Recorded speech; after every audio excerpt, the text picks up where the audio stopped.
கொடுக்குறாங்க, அவர் தனியாவே பிரச்சாரம் பண்றாரு. இது போன்று பல பகுதிகளில் பணம் வாங்கிட்டு பணம் இல்லாததுனால எங்களுக்கு சீட்டு தரலன்னு தொடர்ந்து கடந்த சில தினங்களா பேட்டி கொடுத்துட்டே இருக்கிறாங்க. இதெல்லாம் எப்படி பாருங்க? ஒன்னே ஒன்று புரிஞ்சுக்குவாங்க. அவர் நேற்றே பதிவு பண்ணிட்டாரு. அவர் வந்து ஒரு அட்வொகேட் ப்ரொஃபஷனல், யாரும் இங்க அரசியல்வாதி கிடையாது. முதல் முறையில் நிக்கிறாங்க. எல்லாருமே வந்து கட்சியோட கட்டமைப்புன்னு பார்க்கும்போது அவர் டீ குடிக்க ஒரு வாக்கிங் போயிருக்காரு தனியா. அதை வந்து மீடியா பதிவாயிருச்சு. அடுத்த நாளே வந்து திருப்பி வந்து அவர் 100 பேரோட போக ஆரம்பிச்சிட்டாரு. அவர் சொன்னார், நான் தனியா ஜாலியா வாக்கிங் போய் டீ குடிக்க தான் போனேன் நானு. அதை வந்து வேற மாதிரி பதிவு பண்ணிட்டாங்க.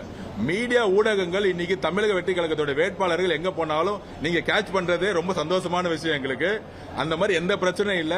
180க்கு மேற்பட்ட வேட்பாளர்கள் நாமினேஷன் நேத்தோட தாக்கல் பண்ணி முடிச்சிட்டாங்க. நாங்க ஆரம்பத்தில் பதிவு பண்றோம். நீங்க சொன்னீங்க டெல்லியோட அழுத்தத்துக்கு என்டியோட போயிடுவாரு, சினிமா ரிலீஸ் ஆகலன்னா பேச்சுவார்த்தை பண்ணுவாரு. எந்த அழுத்தத்துக்கும் இல்லாமல் 26 கட்சி கூட்டணி சேர்ந்து டெல்லி பிஜேபி எதுக்கிறது பெரிய விஷயம் இல்லைங்க. தனியால் ஒரு கட்சி, புது கட்சி, நாங்க நின்னு 234 கேண்டிடேட் போட்டு மக்கள்கிட்ட போற பாருங்க. இதுதான் இந்த வலிமை தான் எங்க கிட்ட இருக்கு. இந்த வலிமை தான் எங்க கிட்ட இருக்கு.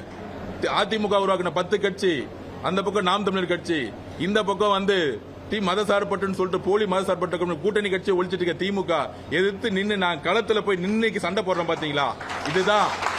இதுதான் மக்களுடைய ஆதரவு. அது உங்களுக்கு ரிசல்ட் அன்னைக்கு மே நாள் அன்னைக்கு தெரியும். அவர் பாண்டிச்சேரி போனாரு. பாண்டிச்சேரியில அவ்வளவு மக்கள் இருக்காங்க. நேத்து தான் முதல் நாள் பார்த்திருப்பீங்க. நேத்து பாண்டிச்சேரியில எந்த கட்சி வேட்பாளர் வீட்டை விட்டு வெளியே வரல. ஏன்னா எல்லா தெருவிலையும் மக்கள் வந்து ஒட்டுமொத்த மக்கள் எங்களை நோக்கி வந்துட்டாங்க. திருச்சி போறோம், 5 மணி நேரம் முடங்குது. அடுத்தது சுற்றுப்பயணம் வந்து 6ஆம் தேதி 7ஆம் தேதியில இருந்து பர்மிஷன்ஸ் வந்து வந்துகிட்டு இருக்கு. ஒட்டுமொத்த பயணம் 21ஆம் தேதி வரைக்கும் நாங்க சொல்லும் பொழுது தமிழகம் மிகப்பெரிய வேவ்னு சொல்லக்கூடிய ஒரு அலையை உருவாக்கும். அது மிகப்பெரிய எழுச்சி உருவாக்குறத நான் பதிவு பண்றேன்.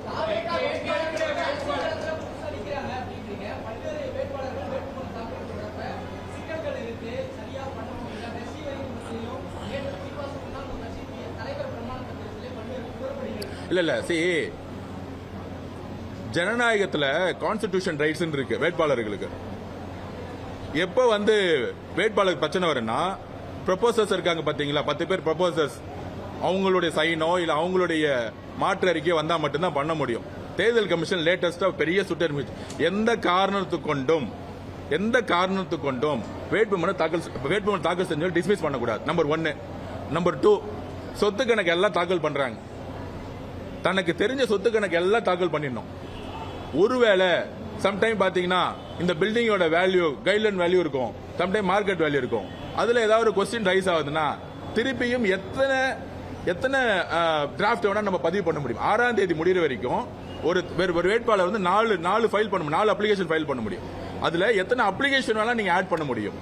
சோ சிறு தவறுகள் இருக்கும் பொழுது உடனடியாக கவனத்துக்கு வரும் பொழுது அது அப்ளிகேஷனை நார்மலா பதிவு பண்ணிருக்கும். திரு மு க ஸ்டாலினோட ஏஜ் முன்னாடி மாத்தி போட்டிருக்காங்க, திருப்பி வந்து நியூ அப்ளிகேஷன் ஃபைல் பண்ணாங்க.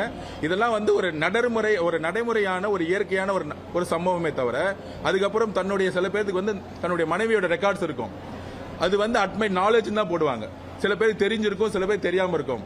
நீங்க வந்து முன்னாள் இப்ப இருக்க கரண்ட் பினான்ஸ் மினிஸ்டர், டெல்லியோட பினான்ஸ் மினிஸ்டர் வந்து பாத்தீங்கன்னா எனக்கு வந்து தெரியலன்னு சொல்லிட்டு நாமினேஷன் பண்ணியிருந்தாங்க.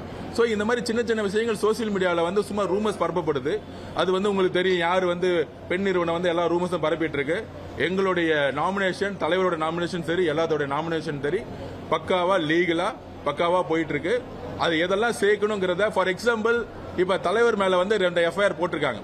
இதுதான் காவல்துறையோட மிகப்பெரிய தவறு. இதுதான் திமுக அரசியல் சொல்றோம். இப்ப என் மேல எஃப்ஐஆர் போட்டா இதுவும் தெரிஞ்சுக்கணும். அது சோசியல் மீடியா நிறைய விமர்சனம் பண்ணிட்டு இருக்காங்க.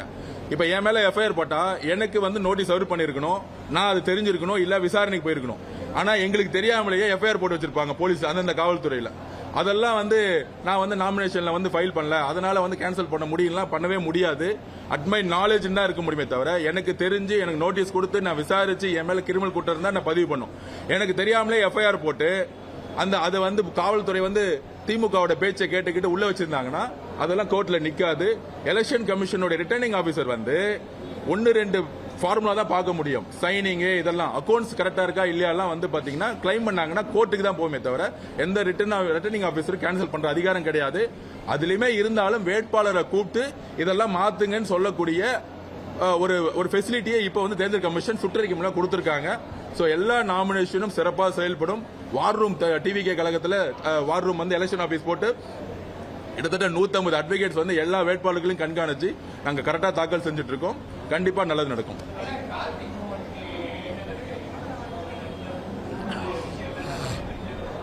ரெண்டாயிரத்தி 21 மாற்றம் வரணும். 2015 21 வரைக்கும் என்னுடைய பணி வந்து திமுக இருந்துச்சு, எல்லாத்துக்கும் தெரியும். அப்ப எல்லாரும் சேர்ந்து ஒரு விஷயத்துக்காக உருவாக்கணும். திரு மு.க. ஸ்டாலின் அவர்கள் எப்பவுமே சொல்லுவாரு, நான் காமராஜ் ஆட்சி உருவாக்குறதுக்காக தான் வரேன், கண்டிப்பா குடும்ப ஆட்சி இருக்காது, ஊழல் செய்ய மாட்டேன். ஆனா ஜெயிச்ச 3 மாசத்துல தன்னுடைய சபரீஷன் அவர்கள் நண்பர்கள் சேர்ந்து எல்லா விதமான டிபார்ட்மெண்ட்லயும் ஊழல் செய்ய ஆரம்பிச்சாங்க. அதுல கூட இருந்தவங்கள ஒரு ஆளை இன்னைக்கு சீட்டு கொடுத்திருக்காரு அவரு. சோ என்னை பொறுத்த வரைக்கும் அரசியல் எங்களுடைய நிலைப்பாடு எப்பயுமே ஊழலுக்கு எதிராக இருக்கும். ஆதரவு அர்ஜுனா 2015 21க்காக எதிர்க்கட்சியா இருக்கும்போது மக்களுடைய பிரச்சனை குரல் கொடுக்கக்கூடிய கேம்பெயின் ப்ரோக்ராம்ல இருந்தேன். ஆனால் எப்பொழுது அதிகாரம் வந்து ஊழல் மற்றும் எதிர்க்கட்சியா இருக்கும்போது 8 வழி சாலை இருக்கக்கூடாது சொன்னாங்க. ஆனா 8 வழி சாலையில இன்னைக்கு அதே ப்ராஜெக்ட் பண்ணிட்டு இருக்காங்க. இது மாதிரி எப்பெல்லாம் வந்து மக்களுக்கு எதிராக திரும்பும் பொழுது அங்கிருந்து வேலைக்கு அண்ணன் திருமாவளவன் சேர்ந்தேன். சோ இது தெரிஞ்சதுதான். ஜனநாயகத்தில் எல்லாரும் போட்டி இல்லாம், ஒன்னே ஒண்ணுதான், அவங்க காசு நம்பி வராங்க, இங்க இருக்கக்கூடிய ரவுடிசம் நம்பி வராங்க. இப்ப கூட 104ல நான் வந்து ஒரு கவுன்சிலர் என்னுடைய பூத் லெவல் ஏஜென்டோடைய வீட்டுக்கு போயிருந்தேன். அந்த அம்மா வந்து கெட்ட வார்த்தையில பேசியிருக்காங்க, அவதூறா பேசியிருக்காங்க, மிரட்டி இருக்காங்க. சோ இந்த மாதிரி ரவுடிசம் இங்க இருக்கக்கூடிய ஜெயின் இவங்க சேர்ந்து ரவுடி எங்களோட ஆபீஸ் வந்து தூக்கியிருக்காங்க. 104ல ஆபீஸே போட முடியல. இந்த மாதிரி நாங்க அடக்குமுறைக்கும் காசு வந்து இப்பயே வந்து லோட் பண்ணி ஒவ்வொரு பூத்துலயும் வந்து காசை லோட் பண்ணி குறைஞ்சபட்சம் 5000 ரூபாய் கொடுத்து முக்கியமான ஏரியாவில் 10,000 ரூபாய் கொடுக்கறதுக்கான வேலை பண்ணிட்டு இருக்காங்க. என்னுடைய வேண்டுகோள், வேட்பாளர்கள் யாரா இருந்தாலும் மக்கள்கிட்ட போவோம், உண்மையை சொல்லுவோம், 5 வருஷம் என்ன மாற்றத்தை கொண்டு வர சொல்லுவோம், ஜனநாயகத்து மேல நம்பிக்கை வைப்போம், மக்கள் மேல நம்பிக்கை மட்டும் இல்ல மரியாதை கொடுப்போம். ஒரு ஓட்டை காசு கொடுத்து வாங்குறதுங்கிறது எங்களுக்கு வந்து அந்த ஒரு தலையை வாங்குறதுக்கான அர்த்தம் இல்ல.